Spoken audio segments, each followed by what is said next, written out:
purge valve. There you go. I was able to pull this bad boy out. See it? It's for your 2006 Chevy Trailblazer, and it's located on the driver's side engine mount, or on the engine. Okay? Super pain in the rear because you gotta have little hands to get in there if you don't want to take anything apart. So I'm about to figure out how to take this thing apart. Oh, it's blurring up. Take this thing apart right here. This right here is just a squeeze tab, and this one obviously is a connector, which is a pull tab, like this one right here. There you go. Pull it, it comes right out. So, next clip. All right, guys. When removing the left side of this thing, I'm gonna show you guys real quick. So this is how this part sits on the mount. Okay, it slides like that. So then you have your electrical, then you have your in and out, or in, out, whatever. It goes this way, okay? The electrical is gonna be facing towards the driver. So this part is the one, it's kind of difficult. It has a special tab that you gotta squeeze. Once you pull this out, which I'm gonna show you right now, you have to grab a little screwdriver, a little baby screwdriver right here, a little baby screwdriver, and you wanna shove the screwdriver underneath that clip. There's a metal clip that just sticks out from the mount. And I'll see if I can stick my camera down in there and you can see it. And you shove a little baby screwdriver like this one. So this is like a little 2-incher, and you shove it right in between. And once you shove it, it's gonna lift on the tab, and then you'll be able to pull it out, okay? Once you get into the weeds, you'll figure it out. You're gonna be like, oh, okay, now I know what he's talking about, okay?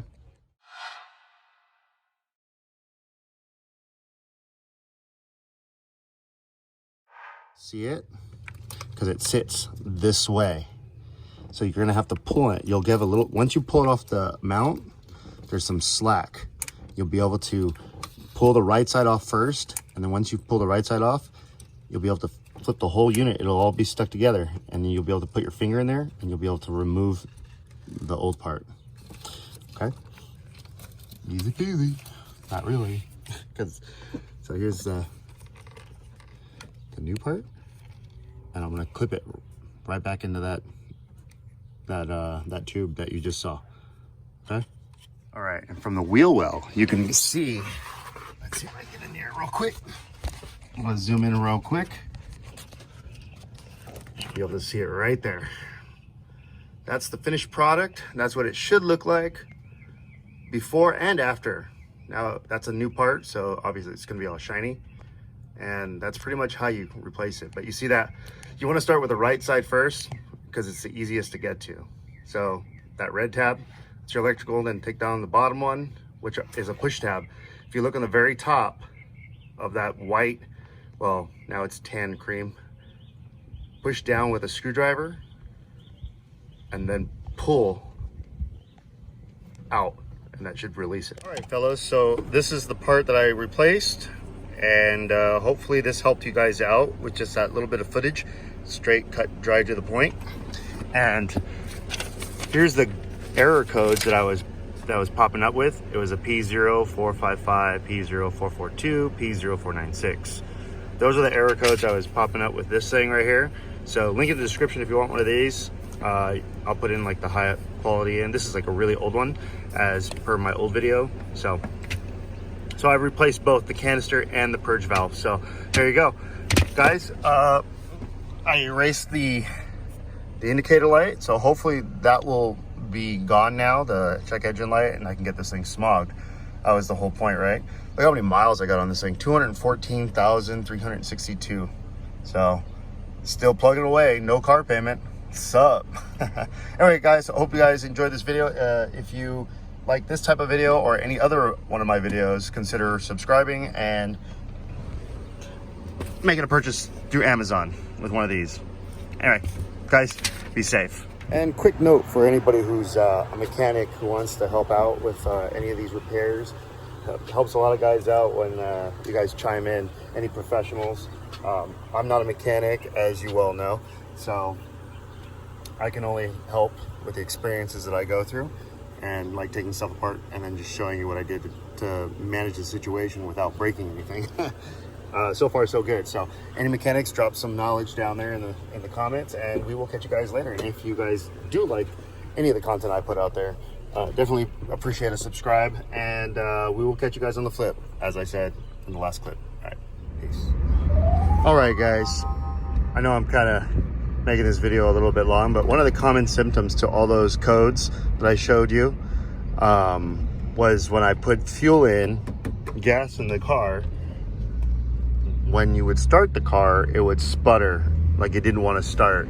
So that was a common problem with all those error codes that I had. So now I erased the error codes, and there's no little red or orange engine light on right now. So that's a good thing. And if you remember the first video that I replaced the vent canister, and I had mentioned that I had got it wrong. Well, not necessarily, because it helped the problem for like, I don't know how many months, but then it started doing it again. Or I had rough idle and all of that stuff. So now the idling is on point. At least I think it is. It feels that way. And when I got my transmission redone on this vehicle, the idle was really bad. So I had to keep taking it back, and they replaced all kinds of extra stuff. So I'm driving around right now holding the phone, which don't tell anybody. And so far, thing runs like a champ now. So, you know, if you can keep your vehicles running without having to do too much, it's always a good thing. So I hope this helped you guys out. I know it helped myself out watching other people's videos as well. So being able to coordinate with those videos and then seeing what I was doing and what was going to be an easier way to accomplish the goal, which was fixing it. Yeah, mission accomplished. So now I'm just driving around my neighborhood in circles. So, and they say it takes about, what, 12 miles or something like that? I don't know. Mechanics, please chime in. And there you go. So far, so good. 214,000 miles and no car payment. Sup?